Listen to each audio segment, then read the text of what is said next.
하나님의 말씀 봅니다. 시편 34편 9절 말씀 다시 한번 같이 보겠습니다. 시편 34편 9절입니다. 우리 다 같이 한 목소리로 읽습니다. 너희 성도들아 여호와를 경외하라. 그를 경외하는 자에게는 부족함이 없도다. 아멘. 우리 지난 시간에 이 말씀 가지고 어떤 말씀 생각해 보았습니까?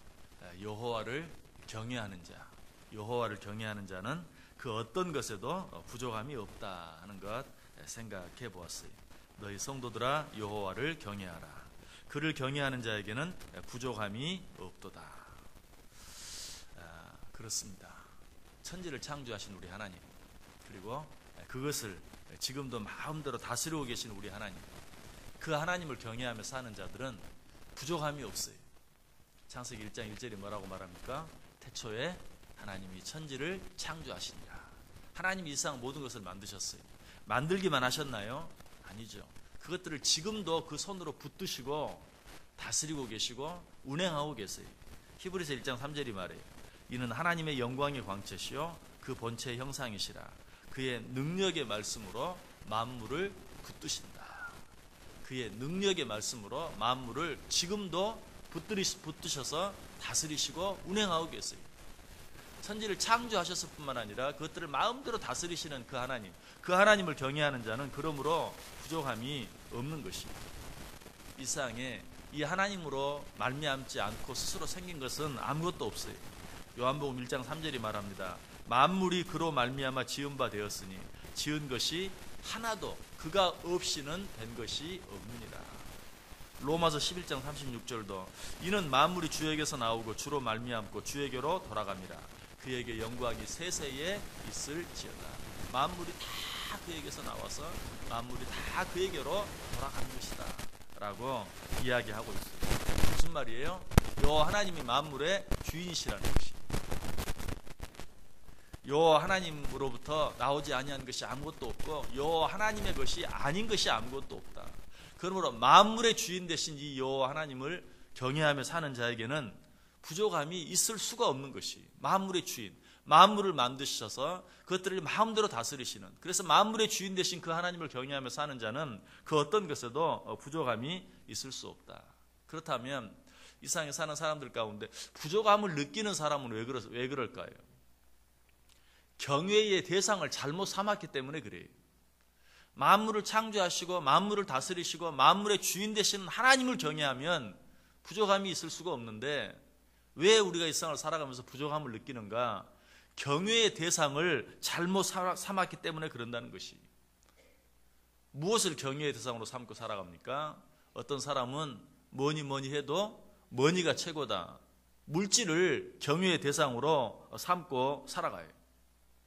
이런 사람은 어떻게 됩니까? 디모데전서 6장 10절이 말하죠. 돈을 사랑함이 일만하게 뿌리가 되나니 이것을 탐내는 자들은 미혹을 받아 믿음에서 떠나 많은 근심으로 자기를 찔렀도다. 하나님을 경외하며 살면 부족함이 없는데, 하나님을 경외하며 살면 그 마음에 평안이 있는데, 물질을 자기 경외의 대상으로 삼고 살면 어떤다고요? 근심이 그 마음을 찌른다라고 이야기하고 있어요. 경외의 대상을 잘못 삼고 살아가면 부족함을 느낄 뿐만 아니라 늘 근심 가운데, 염려 가운데, 정말 평안하지 못한 가운데 살아갈 수밖에 없다라고 이야기하고 있어요. 그래서 히브리서 기자는 히브리서 13장 5절에서 뭐라고 말합니까? 돈을 사랑하지 말고 있는 바를 족한 줄로 알라. 그가 친히 말씀하시기를 내가 결코 너희를 버리지 아니하고 너희를 떠나지 아니하리라. 돈이 나를 편안하게 해주는 줄 알고 돈을 경외하며 살면 근심으로 자기를 찌를 수밖에 없지만, 돈을 사랑하지 아니하고 하나님을 사랑하고 하나님을 주인으로 모시고 살아가면 어떻게 한다고요? 하나님께서 내가 그런 자는 절대로 버리지 않고 그런 자는 절대로 떠나지 않겠다. 바꾸어서 말하면 내가 그런 자에게는 부족함이 없게 해주겠다 이 말이에요. 또 하나님을 경외하지 않고 살아가는 사람은 어떤 것을 경외의 대상으로 삼고 살아갑니까? 어떤 사람은 쾌락을 자기 주인처럼 경외의 대상으로 모시고 살아가는 그런 사람들이 있어요. 뭐 이래도 한 쌍 저래도 한 쌍 즐기며 사는 것이 최고가 아닌가. 그러나 이런 사람들은 성경을 뭐라고 말합니까? 디모데전서 5장 6절에 보면 향락을 좋아하는 자는 살았으나 죽었느니라. 몸은 살아서 움직이고 있지만 정말 그 영은 이미 죽은, 어떤 기쁨도, 진정한 어떤 감사도 맛보지 못하는, 진정한 만족감도 누리지 못하는 그런 삶을 살 수밖에 없다. 그런 자는 살았으나 죽었다 라고 이야기하고 있어요. 실제로 그래요. 우리가 어떤 내 몸 하나를 즐겁게 하는 어떤 일을 행하고 나면 그 순간은 정말 즐거운 것 같아요. 기쁜 것 같아요. 야, 이런 세상이 있구나 하는 걸 느끼는 것 같아요. 그러나 그 이후에 찾아오는 것은 공허함 뿐이, 허무함 뿐이, 불안함 뿐이, 결국은 우울함 뿐이. 향락을 좋아하는 자는 살았으나 죽었다. 쾌락을 사랑하고 쾌락을 경외하며 살아가는 자들, 이런 자들은 진정한 기쁨, 진정한 만족감을 누릴 수 없다는 것이. 또 하나님 대신 또 무엇을 경외하며 세상 사람들 살아갑니까? 많은 사람들이 권력을 경외하며 살아요. 세상에 정말 권세를 갖는 것만큼 더 귀한 것이 없다. 그것이 최고다. 그러나 이 세상을 많이 살아본 또 역사가 우리에게 가르쳐주는 것은 무엇입니까? 권불 10년. 세상에 10년 가는 권세가 없다라는 것이. 정말 세상 누구도 함부로 할 수 없는 그런 무소불위의 그런 권력을 가진 자라 할지라도 10년 동안 부족함이 없는 삶을 산다면 다행히, 권력을 가지고 있는 동안도 부족함이 없는 삶을 살아갈 수 있는 것은 아니지만 설령 정말 권세가 좋아서 그 사람이 부족함이 없는 삶을 산다 할지라도 10년에 불과하다는 것이에요. 그 이유는 아무도 책임져 주지 못해요. 어떤 권력도 그 이유는 책임져 주지 못해요. 오히려 그 권력으로 말미암아서 그 권력과 함께 망하고 만 사람들이 너무나 많은 것을 역사가 우리에게 가르쳐주고 있어요. 그래서 성경도 이사야 31장 1절 이하에 뭐라고 말해요? 도움을 구하러 애굽으로 내려가는 자들은 화 있을진저 그들은 말을 의지하며 병거의 많음과 마병의 심히 강함을 의지하고 이스라엘의 거룩하신 이를 앙모하지 아니하며 여호와를 구하지 아니하나니 여호와께서도 지혜로우신즉 재앙을 내리실 것이라. 그의 말씀들을 변하게 하지 아니하시고 일어나사 악행하는 자들의 집을 치시며 행악을 돕는 자들을 치시리니 애굽은 사람이요 신이 아니며 그들의 말들은 육체요 영이 아니라 여호와께서 그의 손을 펴시면 돕는 자도 넘어지며 도움을 받는 자도 엎드려져서 다 함께 망하리라. 제 아무리 세상에 큰 권력이 있다 할지라도 그 권력을 의지하고 그 권력을 경외하면서 하나님을 경외하지 않는 자는 언젠가는 그 권력과 함께 다 망할 수밖에 없다라고 이야기하고 있어요. 이처럼 물질이나 쾌락이나 권력 등을 경외하며 사는 사람들은 항상 부족함을 느낄 수밖에 없어요. 언젠가는 부족함을 느낄 수밖에 없어요. 아니, 언젠가는 망할 수밖에 없어요. 그러나 하나님을 경외하며 사는 사람은 부족함이 없다. 왜 그렇다고요?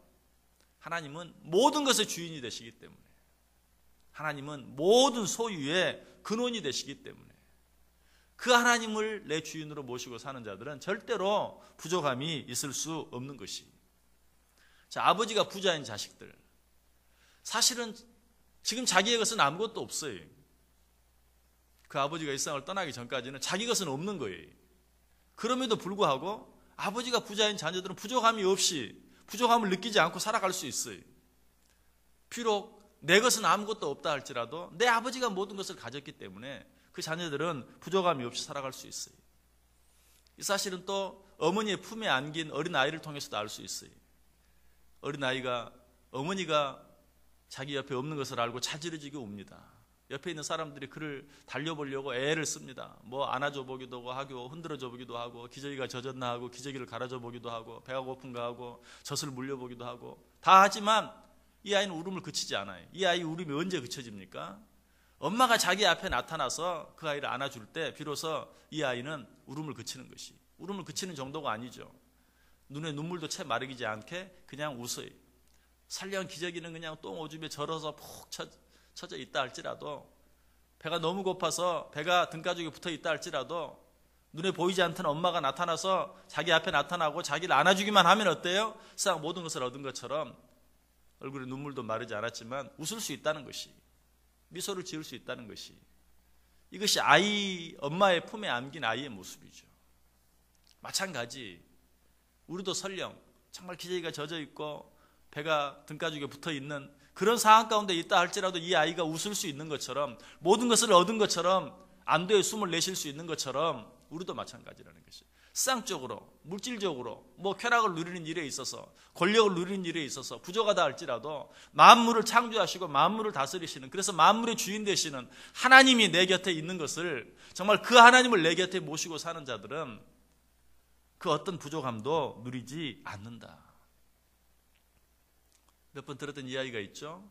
어떤 부자 영감이 목욕을 하다가 강에 빠졌어요.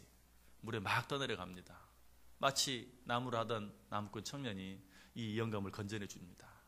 이 부자 영감이 물에서 나와 살아남아서 네가 내 목숨을 구해줬구나. 너무 고맙다. 네가 원하는 것이라면 우리 집에 있는 것 무엇이라도 내가 너에게 주겠다. 네가 원하는 것 한 가지를 말하라. 이 청년이 한참 고민하다 뭐라고 말했어요? 나는 영감님을 내 아버지로 모시고 싶습니다. 얼마나 지혜로운 대답입니까? 결국 그 부자 영감이 가진 모든 것, 그것이 그 영감님을 자기 아버지로 모셨을 때 그 모든 것이 자기의 것이 되는 것이. 마찬가지 세상에 있는 그 어떤 것을 추구하는 것, 그것만 있으면 내가 세상 모든 것을 얻은 것처럼 기쁠 것 같고 즐거울 것 같고 평안할 것 같고 만족감을 얻을 것 같아요. 그러나 그렇지 않아요. 그것은 잠깐만 그런 것처럼 느껴질 뿐이. 그러나 그 모든 것의 주인이신 하나님을 내 주인으로, 그 하나님을 내 아버지로, 그 하나님을 경외하며 살아갈 때 비로소 우리는 모든 것을 가진, 진정으로 부족함이 없는 그런 만족한 삶을 우리가 살 수 있게 된다는 것이. 시편 기자는 이 사실에 대해서 뭐라고 말했어요? 시편 23편 1절에서 여호와는 나의 목자시니 내게 부족함이 없으리로다. 여호와 하나님이 나의 목자가 되시니 나는 부족함이 없습니다. 하나님이 내 주인이신데 내가 무엇이 부족하겠습니까? 여러분 주일학교 다녀보신 분들 혹시 주일학교 다니면서 선생님이 이제 분반 공부할 때 늘 출석을 부릅니다. 아무개 누구, 아무개 예, 아무개 예. 그런데 가끔 그 출석을 부를 때 예라는 대답 대신 성경 구절 하나를 암송하는 그런 주일학교가 많이 있었어요. 아무개 그러면 성경 구절 하나를, 요절 한 구절을 외워서 딱 얘기하는 거예요. 예라는 말 대신. 어떤 아이가 시편 23편을 전체를 외웠어요. 내가 오늘 선생님이 내 이름을 부르면 시편 23편을 다 외우겠다. 아무개 하니까 이 아이가 이제 시편 23편을 외우기 시작합니다. 여호와는 나의 목자시니 내게 부족함이 없으리로다. 근데 딱 그 다음이 집에서는 잘 외웠는데 막혀가지고 생각이 안 나는 거예요. 선생님 다시 할게. 그래 다시 해봐. 여호와는 나의 목자시니 내게 부족함이 없으리로다. 또 다음이 생각이 안 나요. 다시 한 번 더 해봐. 여호와는 나의 목자시니 내게 부족함이 없으리로다. 생각이 안 나요. 이 아이가 뭐라고 말했어요? 여호와 하나님이 나의 목자신데 더 이상 뭐가 필요합니까? 얼마나 맞는 말입니까? 여호와 하나님이 내 목자신데 내가 뭐가 더 필요해? 여호와 하나님이 나의 목자시니 나는 부족함이 없다. 정말 그래요. 여호와 하나님이 나의 목자가 되시면 나는 부족함이 없는 거예요. 아무것도 필요한 게 없어요. 여러분 여호와 하나님을 경외하며 살 수 있길 바래요.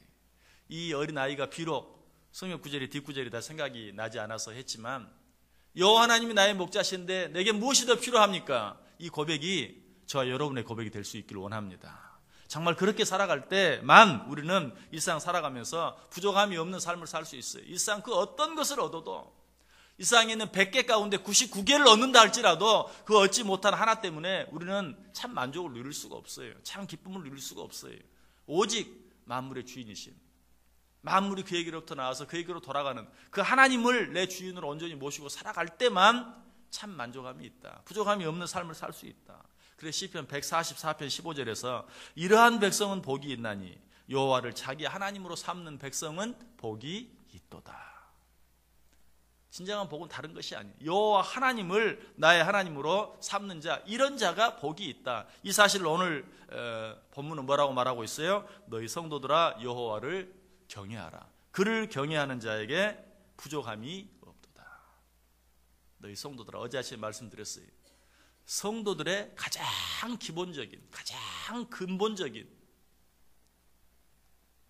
그런 책임 한 가지가 있다면 뭐예요? 여호와 하나님을 경외하는. 그래서 본문이 말한다고 그랬어요. 너희 성도들아 여호와를 경외하라. 이건 성도들이 마땅히 해야 돼. 성도들이 마땅히 해야 될 일뿐만 아니라 성경 다른 곳은 뭐라고 말했어요? 이는 사람의 근본이다. 사람으로서 마땅히 해야 할, 모든 사람들이 마땅히 해야 할 일이다라고 이야기하고 있어요. 여러분 여호와 하나님을 경외하며 사시길 바랍니다. 세상의 다른 어떤 것을 경외하며 사는 것이 아니라 만물의 주인이신 여호와 하나님을 경외하며 살아감으로 세상 그 어떤 것도 주지 못하는 참 만족, 참 기쁨, 참 평안을 이 하루도 풍성히 누리며 살아갈 수 있는 복된 하루, 또 복된 인생 꼭 되시기를 주님의 이름으로 간절히 축원합니다. 기도하겠습니다. 사랑과 은혜가 풍성하신 하나님 감사를 드립니다. 이 아침에 또 우리에게 주신 이 하루의 삶의 주인이, 이 세상의 주인이 누구인지 깨닫게 하시고 그 하나님을 경외하며 살아갈 때만 우리 인생에 부족함이 없는 삶을 살아갈 수 있는 것 말씀해 주시고 가르쳐 주시니 감사합니다. 세상 사람들이 추구하고 쫓아다니는 그 어떤 것들을 추구하며 쫓아다니며 정신없이 이 하루를 살 것이 아니라 만물을 창조하시고 만물을 다스리시고 만물의 주인 되시는 하나님을 바라보며 그 하나님을 경외하며 그 하나님과 함께 살아갈 때 세상 그 어떤 것으로도 채울 수 없는 것들이 채워지는 참 만족함, 참 기쁨, 참 평안, 부족함이 없는 복된 삶을 살게 해 주옵소서. 우리 인생이 그런 인생 되어지기를 간절히 바라오며 예수님의 이름으로 기도드리옵나이다. 아멘. 570장 찬송하겠습니다.